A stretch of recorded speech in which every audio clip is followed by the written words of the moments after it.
welcome to another episode of the Gooner Ramble. We come to you tonight fresh after the 0-0 draw at home to Liverpool. We're recording this about half an hour after the game finished, so it's safe to say that the game is fresh in our minds, and perhaps we might not be in the best of moods after that, but I'm joined tonight by just one other friend of mine. James, how you doing?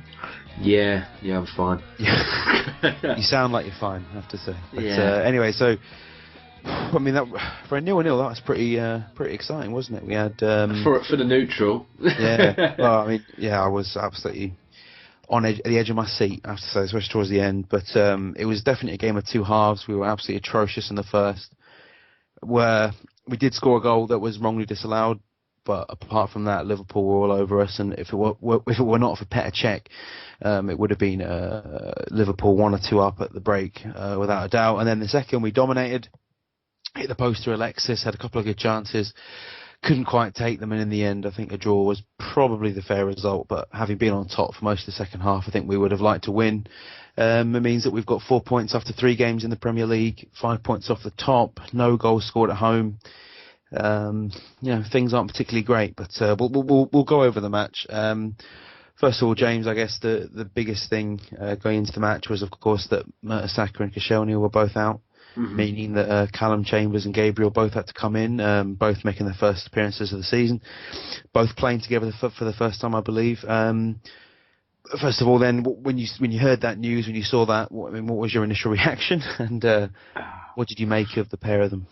For starters, when I saw that in the lineup, I saw people had sort of been tweeting about it all day, but I was a bit like, no. Surely we'd hear a bit more if Mertesacker and Koscielny were out, and obviously they were, and Mertesacker apparently was ill, so I can't excuse that. Koscielny apparently had a minor back injury, so take from that what you will. But I panicked. I know he's your namesake, but geez Louise, Well, to be fair, he only has his Callum with one L, so... Oh, does he? Oh, fair enough. He's nothing, means nothing to me, I have to say. But no, I think my heart kind of dropped as well. When I saw the team sheet, my immediate reaction is just to check the attacking players. So I'm looking towards the end to see Ramsey, Cazorla, so I thought, it's all the same team. And then suddenly I see Chambers, Gabriel, I'm like, what? Didn't expect that. Yeah, you do double take, don't you? But,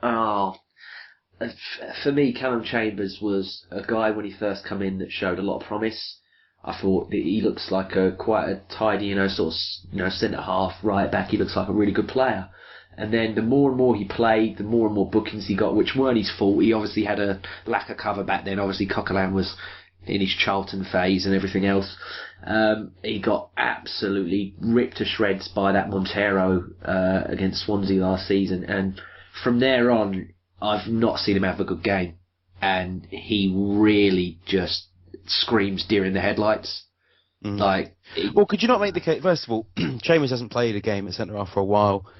He had to come in not alongside Mertesacker or Koscielny. He came in alongside Gabriel. There's a language barrier there. Neither are experienced. They've never played together before. Yeah. And also, it was against Christian Benteke. He's probably one of the more accomplished strikers in the division. Yeah, so do you not think you could give him a bit of leeway?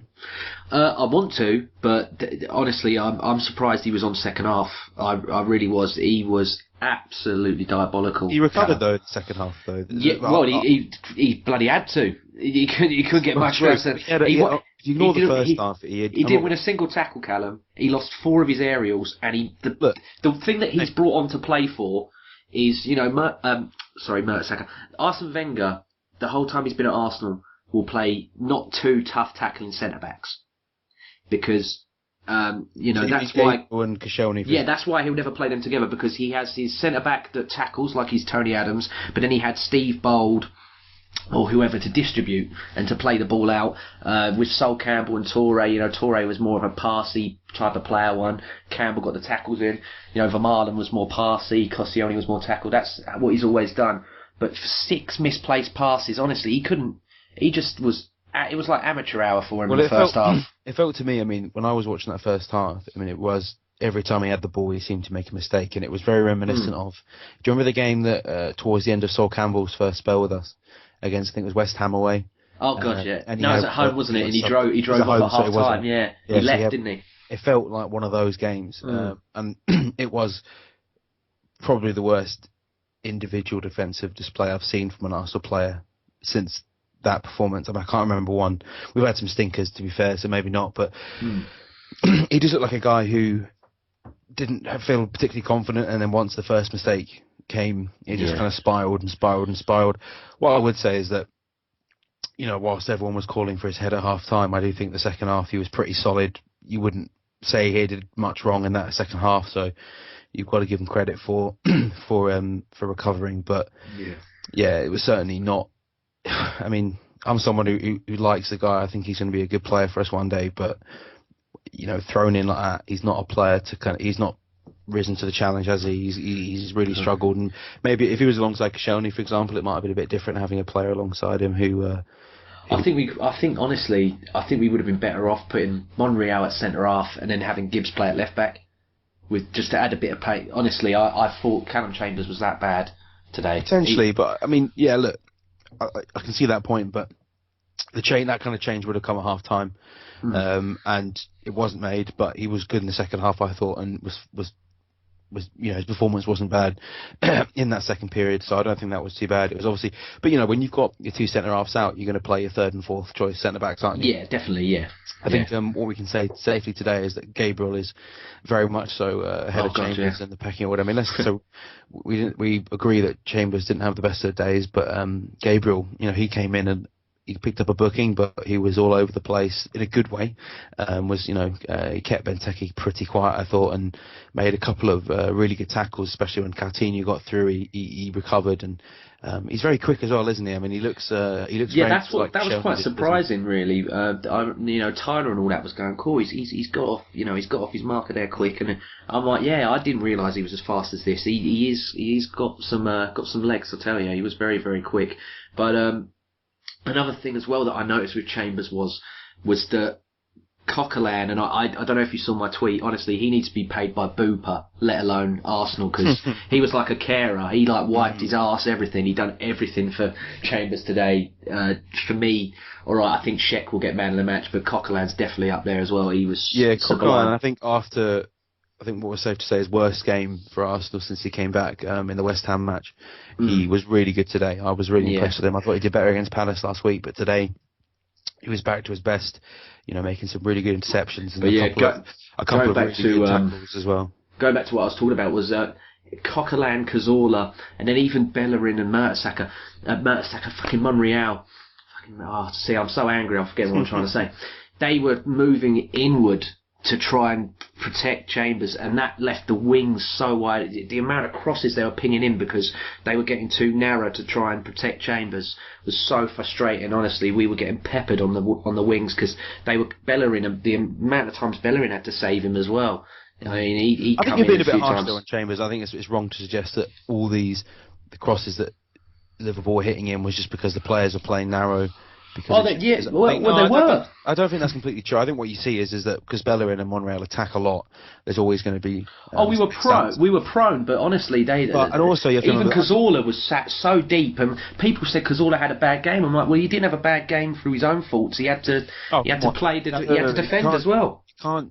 That's part of your job when you're a centre midfielder. You can't say Cazorla. Yeah, but he's not as deep as this Callum. No, he does though. You got to get if you watch the way he's played alongside Coquelin for a long time. He's played much deeper than he does normally. He has done prior to that. And he was nearly a third centre half at times. Liverpool were pressing us a lot, and that's something you have to know. When that happens, you're inevitably going to get pegged back. Cazorla's role in the middle of the park is always going to involve him doing defensive work because you can't play in central midfield and not do that. And I don't think Cazorla was particularly good today. I mean, he played an absolutely exquisite through ball to Ramsey that should have stood. Yeah, he was onside. I don't think you can look at.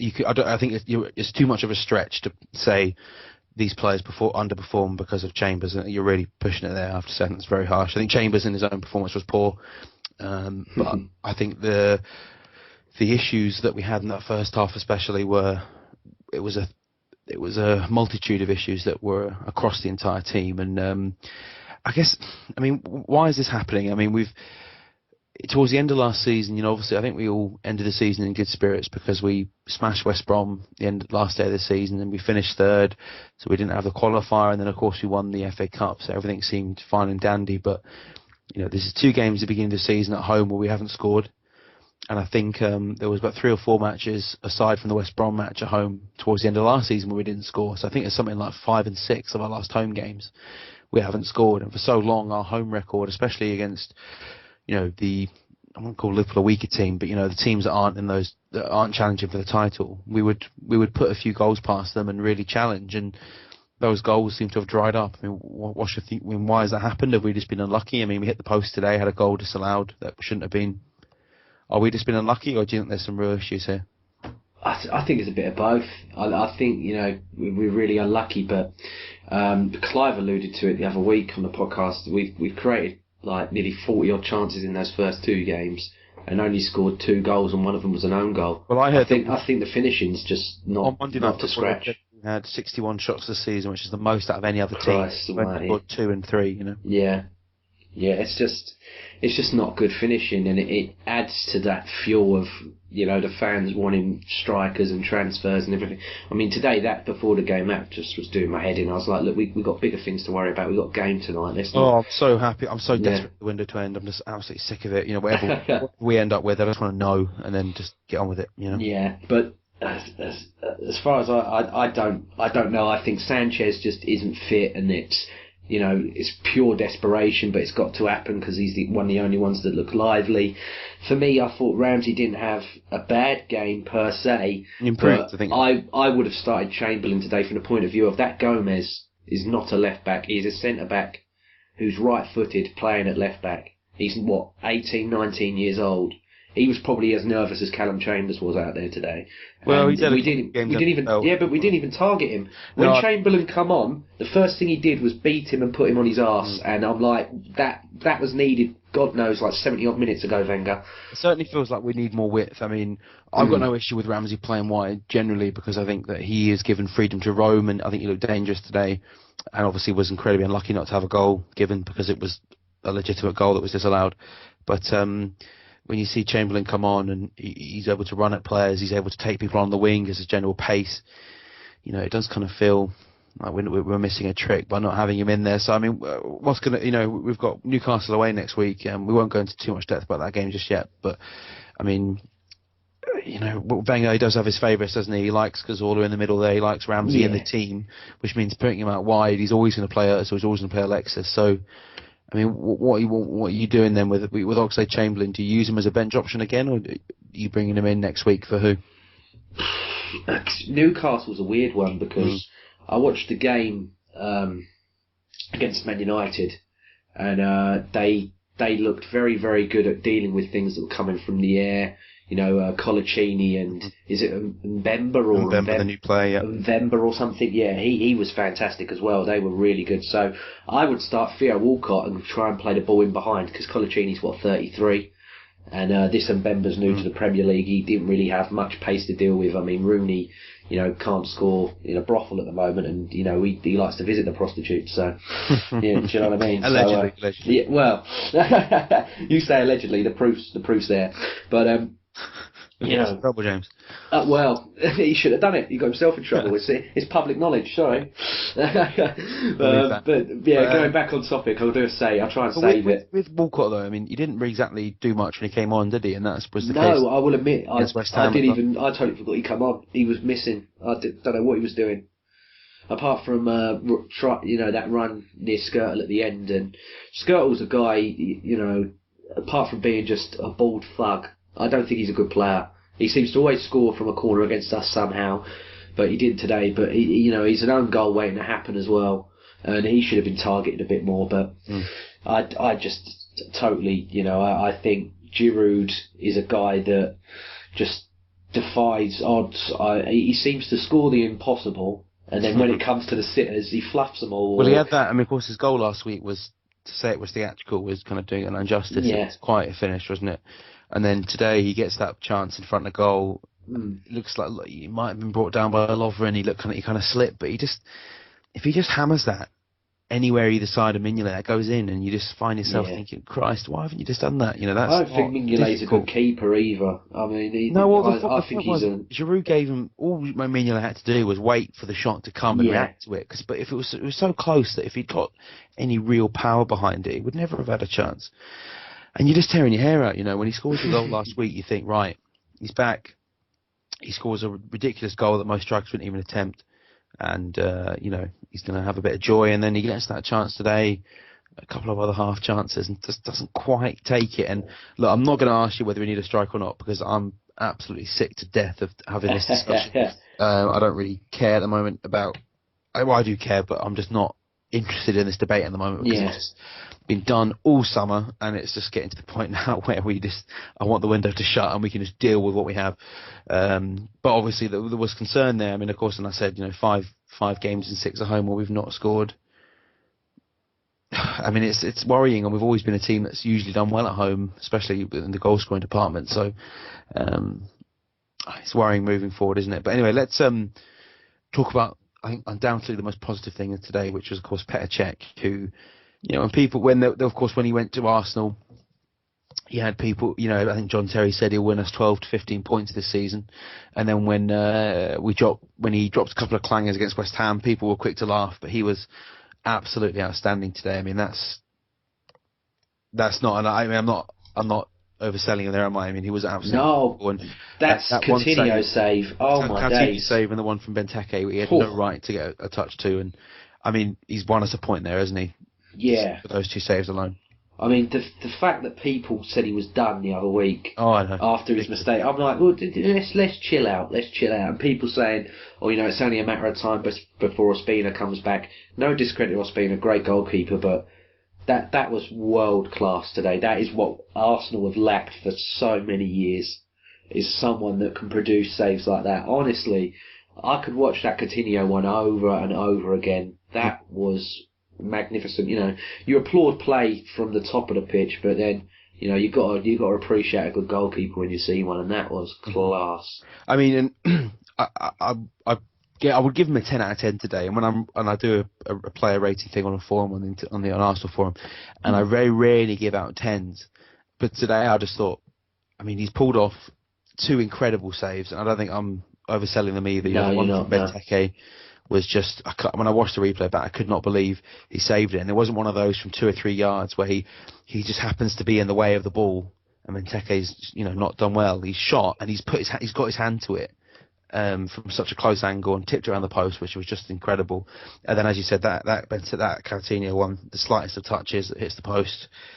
I mean, that's what you're looking for. That's the kind of saves I think that your Ospinas and your Szczesnys don't make. And I said last season, the issue I had with both Szczesny and Ospina is that they'll make the saves you expect them to make more often than not, but the ones that the ones where a world-class goalkeeper might get his hand to, they don't ever make those saves. And I think we saw 2 in that first half. That is why Petr Čech is seen as a world-class goalkeeper, because he can do that. And then aside from that, he made a few other pretty standard saves, caught everything, looked very, very solid. Liverpool weren't going to get any cheap goals today due to him. So, I really don't think he put a foot wrong. And you hope that in time, when we get our attack together, and the defence, hopefully Mertesacker and Koscielny will be back. Maybe we'll see more of Gabriel. We've got a goalkeeper now who will, I think, perform like that more often than not. I think the West Ham game was a one-off. I said at the time, I'm not in the least bit worried about Czech in the long term, and I think it was great to see today, see him perform what we all want him to perform like, and that's what we expect. That's the standard, and that was undoubtedly, I think, the highlight of the game, and I think it was undisputedly the man of the match. Would you agree with that? Do you think anyone else came close to Czech, or do you think that's... like I said earlier, Coquelin for me, it was absolutely incredible. I thought the timing of his tackles was better, obviously, since the Palace game. And then I had his stats up just here. I mean, 91% passing accuracy, 6 interceptions, 5 tackles, 2 blocks. That's a good shift, you know what I mean? That's what you want. Mm-hmm. That's what you want. And, watching the pre-game stuff, I loved all that. I thought that, that goes to show how that Monday Night Football is the best show that they do in football. I think it's better than Match of the Day, any of them are. It's fantastic. And Neville and Henri, and even Carragher chimed in. I have to listen to him carefully because I can't understand. Can't speak Scouse. Well, I don't want to anyway. But anyway, that's a different argument for a different day. But all of them were fantastic. And Gary Neville, all right, I gave him some props. I thought everything he said there was truthful. But for him to, he was taking a bit of a pop at Coquelin. And I was like, all right, he ain't Patrick Vieira. He never probably will be Patrick Vieira. I did find that quite strange, I have to say. He's bloody good. He's the bloody best one we've had for many a year in that position, I think. I think he's fantastic. All right, he probably needs another one. He needs help. Yeah. But he was fantastic today. Well, yeah, I think we've had this. I think everyone since the City game. I think really everyone said that Coquelin is the player we've needed for so long, and I guess it was good to see him regain that kind of quality that we've come to expect after a bit of a dodgy one. If he was called Cocodinho or something, they'd think he was amazing. Honestly, no, they would. If he cost 20 million. Yeah, exactly. He would be like praised through high heavens by now. Well, he has got praise, I think. But anyway, it was great to see him back to his best. Anyway, so let's look a bit more. The game, I think we can agree. Do you think a point was a fair result in the end, given how one-sided the first half was? Or do you think... I mean, after you dominate the second half, you come away thinking we should have won it. I think, like you said, the Giroud chance, and then a bit towards the end as well, we were all over them. And we were passing, we were trying, it's the cliche of trying to walk it in. It was a bit like, passing sideways. It's like, if we just go direct here, do you know what I mean? I know when we were trying to go direct in the first half, we were just losing the ball. And that's how Liverpool. Oh God, yeah, I've never seen us pass so bad. What annoyed me was that since that Monaco game last season. That first half, it seemed that we'd either rush it and lose the ball, or we'd hold on to it for far too long and lose it again. You just think, Jesus Christ. And we did, I think, second half, our attacking play was pretty good. And we created a few, there was a period, and that was like a 15-20 minute period. Ozil definitely woke up for the second half. God knows, first half he looked like a lost boy again, but second half he was switched on. The thing with Ozil is people will assume that he hasn't had a good game if he doesn't get an assist or a goal. But I thought second half he actually did pretty well. He was kind of getting himself about. Making some good passes and getting us into dangerous positions, and we just didn't have someone on the end of it. And people will always say, "Oh, that's Giroud's fault. He should be scoring the goals." And I do think he could have done better with that chance he had today. But it just seemed that we didn't. The chances we created were kind of half chances. We didn't quite have that bit of luck or that bit of quality right at the end to really punish Liverpool. And by the end, they were hanging on. They wanted a point. And I mean. It's so hard not to talk about transfers at this time of the year, isn't it? But I mean, do you think that we will get someone else in any attacking capacity, or is this going to be our lot? And if so, is that good enough, or are we lacking, or is this just a bit of a bad run we'll come out of? Do you think? I definitely think that he's gonna buy the two that we're all after. I know people go, he never does, but or Benzema, you think? Or just did deny it personally himself today, which I think kind of put Benzema. I couldn't care less for Benzema. I never believed Benzema was happening from the start. I still don't think Benzema's happening.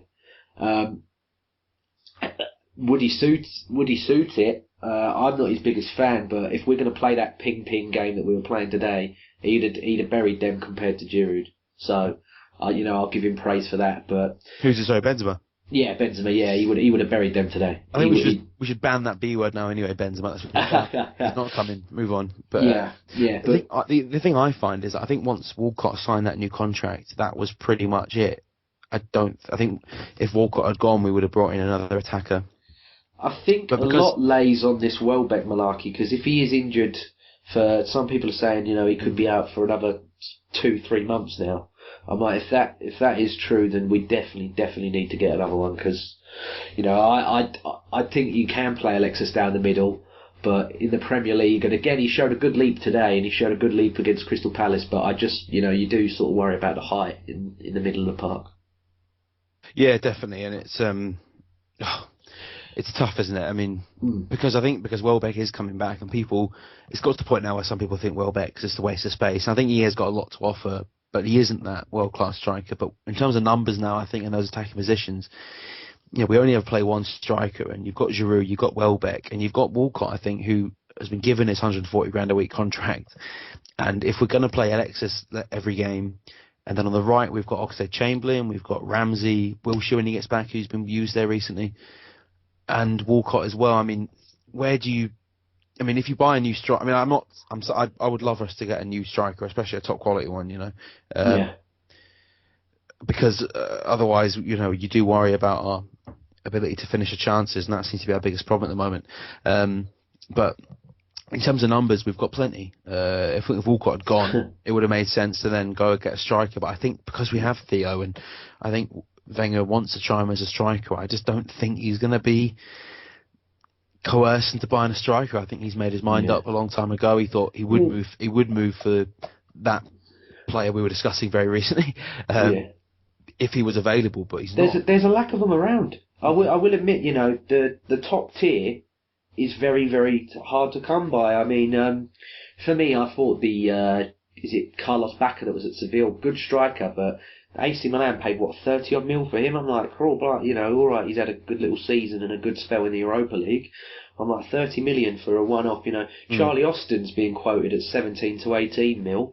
I'm like, it needs to calm down a bit. Do you know what I mean? The fees for him are a bit extortionate. I'm a Benteke fan, but 32.5 million, that's a lot of money. But that I think we've got to gamble on somebody and pay it. Last night, I've said all summer I want Lacazette. Last night, Lacazette was booed himself, let alone the Lyon team. It was him himself was booed.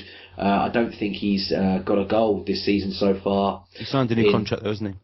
Yeah, but Suarez signed a new contract, then he went. Do you know what I mean? A year later, it just ups the buyout clause. Well, who knows? I mean, this again, you can't help but talk about it. No. But we'll find out in just over a week's time, won't we? But as long as we don't end up with Berahino again, don't get me wrong. I don't think Wenger would buy Berahino. On someone on that level, because don't get me wrong, I like Danny Welbeck's work rate, and there's no one I want more to prove me wrong than Danny Welbeck. I see that there is a guy in there that could potentially be a good striker, but 4 goals last year in the Prem, it's not good enough for Arsenal. You need 10 plus for me. So that's the thing. I think in Walcott, Giroud and Welbeck, we have 3 good strikers that would be great as second or third choices. We just don't have that elite striker that Chelsea and City have got, for example. But would you gamble on Ibrahimovic at his age? I think the Ibra talk is all nonsense anyway. I don't think Ibra would leave to come to us, and I don't think we'd pay him the 250 grand a week he'd want. So I think it's a pointless discussion anyway. I think if he's available and we've spent bugger all else this summer,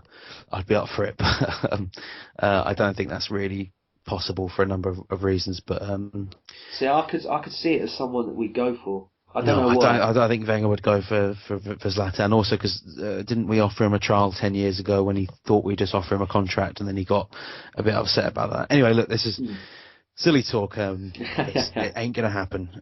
So again, we'll wait and see. We can talk about this till the cows come home when the window shuts. Any other things you want to add about the match before we go into the questions? I guess it's worth pointing out, I was wanting to say that Monreal, I thought, had another great game. Very good on the left with his crosses, and always seems to be an 8 out of 10 every game pretty much nowadays, doesn't he? Yeah, he's solid. Most people know I love Monreal, so I'm a big Monreal fan. I thought he was solid. Definitely. Anything else you want to talk about the game? Anything else you want to get off your chest, or do you think we've covered most bases? I think we covered it as best as we can. I just think the substitutions, really they come on sort of a bit too late for me. Like I said, I thought Chamberlain, the first thing he did was put that player on his arse, and that should have happened a good 20 odd minutes before it did. Yeah. No, I think there's a point in that, and Wenger has gotten a lot of stick, hasn't he, for kind of making the subs on around the 70th minute. And I will admit, I am being harsh on Callum Chambers a bit, but for me, I honestly, if it weren't for Cech, how we got a clean sheet, I'm baffled by it. Well, it's ironic, isn't it, that after that performance we've actually got our first clean sheet of the Premier League season, which is quite hilarious. Yeah, exactly. But anyway, so look, we move on. I guess the worrying thing is that we're now 5 points behind Man City, and who are looking pretty good, and things aren't looking too good for us early on. But I think we've had a tough three games to start with. I think the West Ham. The issue is, if we'd beaten West Ham on the first day, a draw here wouldn't have bothered me at all. I don't think 7 points out of 9, having gone to Palace and played Liverpool, I think would have been fine. But having lost that West Ham match, we really needed to win this one. Yeah. And having not done that, we've put ourselves already, chasing the teams above us, which is a real. You shouldn't get too worried, I think, until 8, 9, 10 games into the season. But we've given ourselves a lot of work to the next few weeks. But hey, we'll wait and see. Right, James, I believe that you've got a few questions for us there that people have tweeted in. If you are listening and you would like to participate, we always tweet out, usually just after the game before we record, And we always put the hashtag TGR Pod. If you ever want to contribute, please just ask us a question with that hashtag. Tweet it to us, tweet it to the podcast, and we'll pick it up and we'll usually answer it. So, James, take it away. Yeah, we got a question here from @bub3me_ or my. I don't know how to pronounce that, but he's put, after 3 shaky performances, does Wenger have to reconsider his starting 11, or is it too early? I think this idea of having a starting 11 for every match, or at any one point we have a strongest 11. I think we need to be, with having more options, especially in attack. I think we need to be more fluid and to perhaps make 1 or 2 changes every game more often than not in response to who we're playing. So, for example, what I don't like is that Oxlade-Chamberlain has been seemingly dropped now, despite probably being, for me, the best player in the Chelsea game, the best player in the West Ham game for us. I thought the whole pre-season he was the best player. And yeah, he did very well in pre-season, and he's come off the bench, I think, in the last 2 games and looked really good. So for me, I would definitely be looking at, whilst I don't really hate Ramsey on the right, I think he still plays well there. I do think we lack a lot of width, especially with Alexis on the left, who likes to cut in on his right. So for me, if we look at presuming obviously that Mertesacker and Koscielny are going to come straight back in, I think the change that I would make is making Oxlade-Chamberlain a regular part of this team whilst he keeps playing like this. And I think the natural place for him is on the right. And then if that's happening, then you've either got, you can have 2 of Ramsey, Özil and Cazorla, rather than all 3 fitting them into the team. I just think we need more width. I think we're playing far too narrow. And, after, as the user said, 3 shaky performances, to say the least. Although Palace, we played pretty well. We could definitely do with Oxlade-Chamberlain in the starting lineup. And Wenger, I think, needs to be a bit more cutthroat with sacrificing some of his so-called favourites. And I guess Cazorla, Ramsey, so would all fall into this bracket. So, but, you don't have to drop one and then put Oxlade-Chamberlain in and that's it for the next 5 weeks. You can put one in, rest one for a game, or move him to a different position and then see how you go for next week. It doesn't have to be a big thing, like you are now my starting winger, Yeah. I just think Oxlade-Chamberlain deserves his chance. Yeah, definitely. I mean, you look at it from the point of view of Wenger's admitted he prefers to play Ramsey just for the defensive aspect, and he's admitted, in that defensive area, Oxlade-Chamberlain's very prone at giving the ball away. But if you look at our next game, it being Newcastle, I would take Ramsey out because, all right, that Wijnaldum they've signed looks quite promising. That Mitrovic is very good in the air, and he played really well against us when he was at Anderlecht. But for me, I don't see that they've got a big threat going forward. So I'd see them prone at the back, especially like I've said, the 2 centre halves. And I think the pace kills. So I would bring Oxlade and Walcott in for me personally for the Walcott for Giroud, would you have? Yeah, I would, because like I said, play them balls in behind, and we should have them. Yeah, no, I agree. I think I would definitely. All I'm really looking for in the Newcastle game, is more width. I just think we need to have more, because this whole get congested in the middle. When you see the heat maps where the players are, Ramsey plays everywhere, but often he's not giving us that width on the right, and obviously Bellerin gives us a lot from defence, but I just think we'd benefit a hell of a lot more from having someone like Oxlade-Chamberlain or Walcott on the right. So I guess that's something we agree on going into the next game. Yeah, I've got a question here from the boring girl @Teshes. She asks questions nearly every week, so I'm glad that she got in touch again. She's a good listener, loyal listener. It said double switch at the back was jarring, a disallowed goal threw us off. No one seems to want to score. No killer instinct. Why? So we sort of covered that earlier, but how long have we got? I don't know if you want to touch over it again. I think the point about the change at the back being jarring. I think if we had Mertesacker or Koscielny alongside either one of Chambers or Gabriel would have done a lot better. I think the fact that they're both coming in together was a bit of definitely did throw us off. And I think Gabriel in particular would have done absolutely fine alongside either of the other 2. With killer instinct, I do think we're just missing that little bit of luck. We're not getting those deflections that we scored a great goal that was offside. Alexis hit the post. We obviously got a bit of luck down our end as well, but I just think we're trying. We've got to stop. I think the team are conscious that we're not particularly scoring a lot at the moment. and a kind of it's having an effect on the players in a pretty bad way. And all we need really, I think, is to hammer someone 5-6-0, and then we'll go on a good run after that. But well, Thierry's there working with the is it under 15s or whatever. Just one day of the week, get him up with the Girouds and the VOs and all. Can we have a bit of finishing practice? Do you know what I mean? Get someone in that can help them. Because it is a bit worrying, isn't it? Seems like it'd be a decent shout, that. But no, I think in terms of having a killer instinct, I think the bigger issue is that teams have learned how to play against us. I mean, you just set up. I mean, we played against West Ham. They played a diamond in the midfield because they thought, well, they're not going to play any wingers, so why would we play wide? Let's just keep it narrow. That's where the play's going to be. And again today, I thought, Liverpool.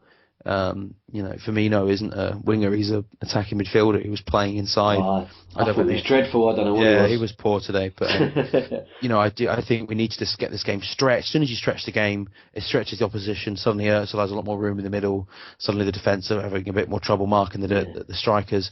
And at the moment, it's my biggest thing with Wenger is that he's persisting with having a creative midfielder on the right, which again I'm not hugely upset with in terms of like Ramsey's individual performances, but I just think in terms of the team as a whole, we're not playing with anywhere near as much width as we need at the moment. And if we did that, I've no doubt we'd score a lot more. Just going on what you're saying though, you are totally spot on, because it seems every team when they come to the Emirates, it's a bit different when we play away. But every team just seemed to, after Sunderland done it and Swansea and all that, and Chelsea as well, just pack it, let them pass themselves to death, and we'll get them on the counter. That is the template for I feel every pretty team. confident when we go away from home. I think next week we'll beat Newcastle, and I'm probably more confident. I think because when we're away, the home teams have to play, don't they, for their fans? Do you know what I mean? They have to come out, Yeah, especially up at Newcastle and stuff. So it just seems that is the template, isn't it? Into that game for every team that comes to the Emirates, it's just literally sit back and then let Liverpool. them. I mean, I think they've not had the best. I think they've had a good start. They've got 7 points, but they haven't looked particularly convincing. But they just kept things tight today, and we didn't have enough to get the goal. And again, we did score a good goal that was disallowed. We did hit the post, but we needed to do more than that. Yeah, definitely. And I think width is the biggest thing we miss, and that means that either Walcott or Oxlade-Chamberlain have to start at the weekend. Yeah, they do. Otherwise, we're going to struggle again. But I'm feeling good about Newcastle. I think we'll win that. Yeah, we've got a question here from James. Good name. He is at JNSYRET5. He's gone, what was the problem? Wenger's starting 11, the players didn't perform well enough, or just bad luck? For me, it's a combination of all three. It's a massive mix, isn't it? Yeah, I mean, it's the centre-halves coming in. I think, as I said, if one of them had come in rather than two, we'd have been fine, but that obviously made them nervous. They weren't quite, especially Chambers. So that, thrown in with the lack of width, thrown in with not having the luck in terms of the offside decision, in terms of hitting the post, it's a combination of things. And I think it was one of those that if we had the luck, we would have won, but we didn't do enough, I think. I think if you're good enough, you win games without the luck. You don't rely on luck. And undoubtedly, we just didn't get it today, but we probably didn't deserve it either, given how shambolic we were in the first half. But we've got to sort of this, the way we played in the first half, we were lucky that Cech was there to bail us out. Otherwise, we could have lost that today. And as disappointing it is not to win, I do feel like we got out of jail there. After that, that first half performance is just diabolical. And after a great pre-season, we just seem to have, we shat in the bed against West Ham, and we kind of let Liverpool dominate us in that first half. And I don't think they were ready to do that. They kind of realised as the game went on, oh look, they're here for the taking.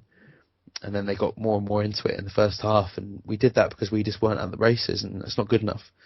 And obviously, if we get a little run going before long, suddenly that confidence will come. But at the moment, we just seem to be kind of devoid of inspiration and a little bit unsure of ourselves, and you can see that in the way we're playing. So, there's a culmination of things. I think we can agree on that, and we need to get to a point where bad luck doesn't affect us. If we have a bit of bad luck, it happens, but we can react to it. You can, if you go 1-0 down to a deflection or a dodgy penalty, you can get back in the game. And we didn't have that enough about us today to do that. Yeah. We've got a question here from Ramar Samuel, who's just simply at Ramar Samuel. He's gone, do you think Gabriel should be in the starting 11 from now on onwards? I thought he had a great game. For me, I think Mertesacker will probably come back for the Newcastle game, but Koscielny won't. I think Koscielny, if it is a back injury, Yeah. I think he might be out till the game after. So I think Gabriel will stay in with Mertesacker, which, like I've said, Wenger likes his tackler and he likes his distributor. So I can see that happening. But as far as carrying on, if Wenger can get over this, I want a distributor and want two players, I think Koscielny and Gabriel could develop a good partnership. These seem like the popular one because they're all action, ball winners, which I think people really like, and I get that. But I think Mertesacker still has a huge part to play. He's an organiser, he's a leader. He's been really good the last few months after his World Cup hangover. And I think people, I really like what I've seen from Gabriel so far, and I think he will be the long-term successor to Koscielny. I think he's 30 now. Whereas, Chambers seems like more someone who eventually should be good enough to take over from Mertesacker, although he's got a lot further to go. But, Gabriel looks ready, I think, to come in. What I would like to see perhaps over the season is Mertesacker could be rested more, and Koscielny as well. So what I would like to see is Gabriel get 20-25 games this year from a bit of rotation. Some games if we play against a couple of really quick strikers, or Gabriel and Koscielny might be an option. But I think going forward, you want a settled back four, and I don't think Mertesacker deserves to lose his place, or Koscielny.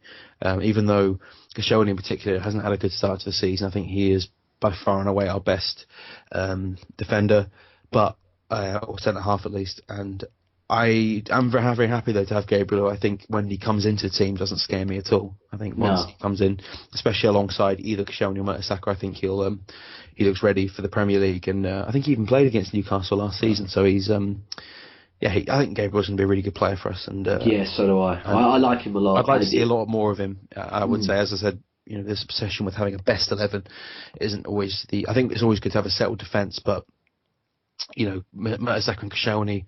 Mertesacker's getting on a bit, and Koscielny's injury problems as well. I think it's good to have a really good third choice option who can come in and out of the team for periods to give the other guys a break. So I'm feeling really happy about Gabriel actually, especially after today as well. I thought he had another good game. So I wouldn't drop either two yet, but I would like to see Gabriel play more.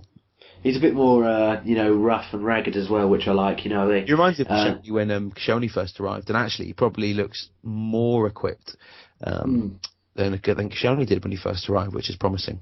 Yeah, they were talking about it a bit after the game and everything as well, where they said about the holding with Benteke and stuff like that. But we haven't really had someone that does that. I thought it was a bit of both. They've both got a bit of each other's shirts, but I like the fact that he's a bit. Well, he got away with it, but feisty. Yeah. And I was like, well, if that had been given, I'd been furious because probably by the book it was a penalty, but they're just never 9 times out of 10. If you've been generous, they're never given. So, I think he did well there. He knew what he was doing. And fair play to him. The last question we got is from Rambo, who is at RamboZilla_. He's put, why is Wenger still playing Ramsey on the right over Theo and the Ox? It's suffocating players like Ozil and Giroud of support. Well, I thought that's a bit of a weird tweet considering he's got a Ramsey picture and a Ramsey Twitter handle and everything else, but obviously he cares more about the team. I think he just wants to get Ramsey in the team, and I get that because Ramsey I think is still playing well, but just as far as the team's balance as a whole and the width we lack at the moment, we have to put another wide man in, and that's not a slight on Ramsey. It's just that we've got too many players that like to play in the middle, playing on the wide positions, and that needs to change. I think if we're going to start being more potent in the attack.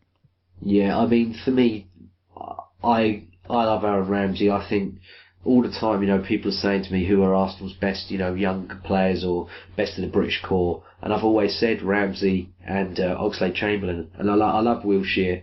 I think Wilshere's great, but I've always said it's Oxlade-Chamberlain and it's Ramsey. The British core. I think they're the best. Well, it just feels like Oxlade-Chamberlain is in a position now where he needs to just play regularly, and you feel like he'll blossom, but he's not been given that chance because Wenger seems so desperate to keep in Cazorla, Ramsey and Özil in the same team, and I get it, but I just think that we have a great player who could become great if you give him the time, and he fits what we need as a team. He gives us more than what perhaps Ramsey or Cazorla can give us at the moment. Definitely. We've got enough creativity in there. We just need someone to... I just feel Ramsey's a guy that's got the goals in him, but I just don't feel he's going to get as many goals on that right-hand side. The other year when he was getting goals for fun, he was primarily in the middle, and I just feel you have to get players that are happy to sit on the bench, which is hard because there are teams probably all over Europe, let alone just the Premier League, that if Aaron Ramsey's not in the squad every week and is unhappy, they'll take him because he is class. But we're meant to be a side challenging for the title, and if you're a top challenging side, you've got 3 or 4 players on the bench who would walk into most other teams. Exactly. Anyway, I don't think he's ruthless enough. I just feel that, like he said, he prefers Ramsey defensively and everything, but it does hinder the game. It's like his loyalty is his best and worst asset, isn't it, at times? Yes. Because it's his loyalty that is why Aaron Ramsey is still an Arsenal player and is still a really good Arsenal player, because a lot of managers would have written him off years ago. But inevitably, you look at him now, and I'm not even, as I said, it's not even Ramsey himself that is annoying me or upsetting me at the moment. It's just the fact that he isn't the player we need in that position. And I think it's gone to the point now where it has to be either him or Cazorla, or we're going to keep looking pretty... It does just feed into all the people, though. For years, Arsenal fans have gone, this team can win the league, but all the players are playing in the wrong places. And, it does feed into that. And when you've got natural wingers, it does just baffle as to why you stick a central player there. But it's like you said, his loyalty is so strong. The right decision. I just don't think it's... it might work in some games, but at the moment when we're struggling to score, we need to have someone who can put the ball in the back. I don't know why you'd want to pack the midfield against Liverpool tonight, because honestly, apart from Benteke, alright, Coutinho has this sort of Coutinho like vibe around him. I don't think he's that great. People know, part Italian, Inter Milan on my team. I didn't think he was that special. But he's got a great shot on him, Coutinho. I think he's a really good player, but he does not. Tonight I looked at him and gone, you don't worry me. Other than Benteke, James Milner. He did nearly score a screamer. Yeah, but James Milner for me, good workhorse, but not a player. I think we can agree that we should have been winning again. We should be beating Liverpool at home. Yeah, and we beat them 4-1 last year. So, but anyway, I think that's it for the questions, is it? We pretty much. I think we pretty much covered everything. I guess we'll have a quick look ahead to Newcastle at the weekend. I mean, we might do another preview show or something, I'm not sure, but do you think we'll bounce back with a win? I think we need to. Yeah. I credit every single Arsenal fan that's going to that game, by the way. It's a long they've got to get up at 4:30, 5 in the morning to get there for 12:45. Yeah, and that's the hope we put on. We usually do quite well up there, don't we? So I think I feel pretty good that we'll do it. I can't believe we're the early kickoff. I think that's so harsh on our fans. It's typical though, isn't it, of Premier League? So fuck the fans. No, it does happen both ways as well. It's like the FA Cup game against United last year when it was on a Monday night again, wasn't it? Yeah. Just think no one thinks he's. I think the club did quite a good job with setting everyone up there. But anyway, score for the Newcastle match. What do you reckon? I think it'd be about 1-0, 2-0. I'll go with 2-0. But like I said, we got to be careful because they've got a few tricky little players. Tovan coming in the weekend. He's a guy that I've watched for a few years, and I do rate.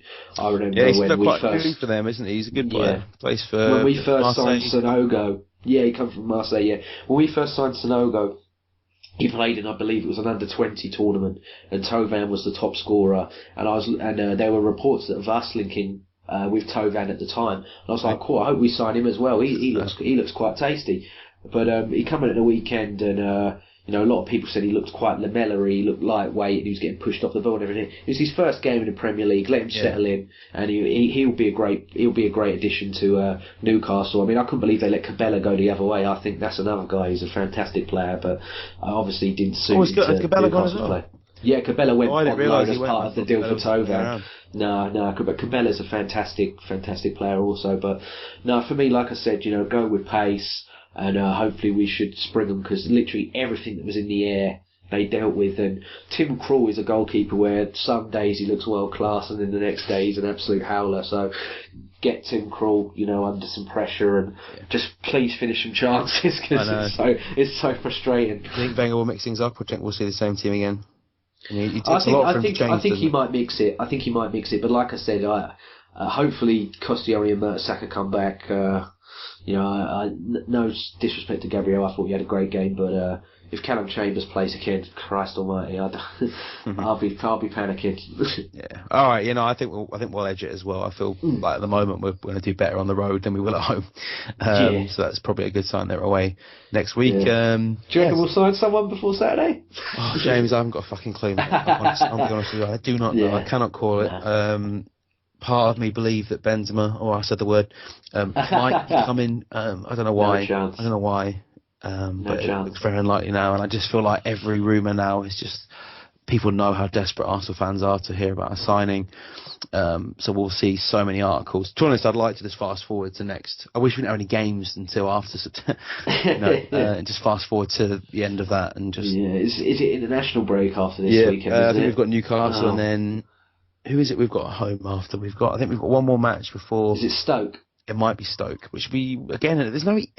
I keep thinking we've had a tough start, but I just think nowadays there aren't any really easy matches unless you've got someone like Sunderland or West Brom have kind of turned over for Chelsea and City. But yeah, it is Arsenal v Stoke. You're correct. Yeah. And then international break, and then the 12th of September, and then the 19th.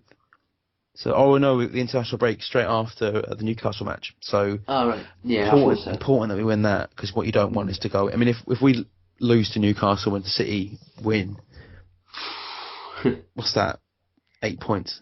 I mean, it's just, this is the thing with having a not so great start, is that you just take 3 games and 5 points is a big old gap already. I mean, it's a long old season, 35 games. They say, don't they? Once it hits 10, you never gain that back. So if they go to 8, geez Louise. So anyway, but I think we'll win. So let's. Yeah, so do I. I'm going to try and switch off from Arsenal this week, get this podcast posted, and then I'll follow the golf or something. But anyway, I think we'll call it a day. Not the best result today, but I guess not the worst either. And it was great to see Cech and Gabriel and Coquelin all play really well. So some positives, James. We can be. It's not all doom and gloom. We've had worse days doing this, I tell you. So. Oh, God. So thanks everyone who's listened. We'll have a podcast up after the Newcastle match as well, and we're hoping as well to launch some video content on the YouTube channel during the international break, or just at the end of that. So keep an eye out for that. If you're a regular, got the blogs midweek as well. Blogs as well, yeah. We're working on the new website, thegoonerramble.com. Plenty of good blogs up there.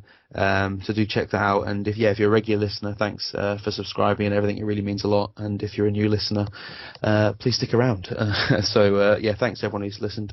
And here's to hopefully 3 points against Newcastle at the weekend, and a bit of a cheerier one next week would be nice, wouldn't it, James? So definitely. Thank you very much for coming on, James. And as no worries, thank you, guys. Been a pleasure. Hopefully we won't get sued for libel for alleging that Rooney sleeps with grandmothers, but it's public knowledge. No worries, public knowledge. Okay, it's out there now. So so thanks, James, mate. Thanks for coming on. No worries, thank you. And thanks to everybody that subscribes. Goodbye for me as well. So follow us at the GoonerRamble.com and at Gooner Ramble Pod on Twitter. So thanks for listening. Bye.